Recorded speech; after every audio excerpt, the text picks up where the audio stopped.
हाँ जी सर, आपके पास यहाँ पर सवाल में आपके पास ये दिया हुआ है कि एक आपके पास ब्लॉक है ऑफ मास m, उसको हम लोगों ने तो राइट डायरेक्शन में स्पीड दिया हुआ है v नॉट, राइट। और यहाँ पर आपके पास रखा हुआ है एक बेसिकली क्या है, तो वेज है ऑफ मास m, ठीक है।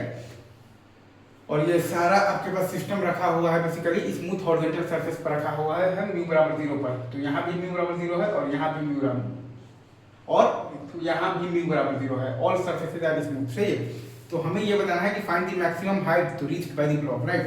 हमें बताना है कि find the maximum height to reach by the block, ठीक है।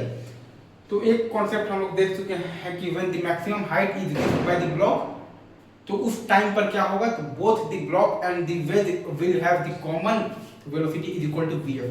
ये कॉन्सेप्ट है कि when the maximum height is reached by the block, तो वो टाइम पर क्या होगा कि both the block and the wedge will have the common velocity is equal to vf, right. अच्छा, अब अगर आप ये तो ब्लॉक और ये तो वेज को अगर आप एक सिस्टम मानिएगा, तो पूरे सिस्टम पर एक्स एक्सिस के अलोंग तो कोई भी एक्सटर्नल फोर्स नहीं, मतलब कि आप पूरे सिस्टम पर एक्स एक्सिस के अलोंग आप लीनियर मोमेंटम कंजर्वेशन लगा सकते हैं। अगर मैं फिर से बोलूं, अगर आप ये वाला ब्लॉक और ये वाले तो वेज को अगर आप एक सिस्टम मानिएगा, तो पूरे सिस्टम पर एक्स एक्सिस के अलोंग तो कोई भी एक्सटर्नल फोर्स नहीं है, ठीक है। मतलब कि आप पूरे सिस्टम पर एक्स एक्सिस के अलोंग आप लीनियर मोमेंटम कंजर्वेशन लगा सकते हैं। अगर आप बेसिकली तो ये वाले तो ब्लॉक और ये वाले तो वेज को अगर आप बेसिकली एक सिस्टम मानिएगा, तो पूरे सिस्टम पर एक्स एक्सिस के अलोंग तो कोई भी एक्सटर्नल फोर्स नहीं है, तो पूरे सिस्टम पर एक्स एक्सिस के अलोंग जब हम लोग लीनियर मोमेंटम कंजर्वेशन लगाएंगे, तो हमारे पास आएगा m plus m into vf बराबर आ जाएगा mv नॉट। तो vf बराबर आ जाएगा mv not by m plus m।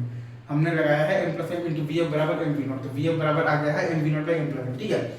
अच्छा, अब हम लगाएंगे तो वर्क एनर्जी थ्योरम, ठीक है। अब हम लोग लगाएंगे वर्क एनर्जी थ्योरम। तो आप जैसा कि देख रहे हैं कि ये वाले जो ब्लॉक ऑफ मास m है और ये आपके पास जो वेज है, इनके बीच में जो नॉर्मल रिएक्शन फोर्स है, उसका वर्क डन ब्लॉक और वेज के सिस्टम पर 0 आएगा।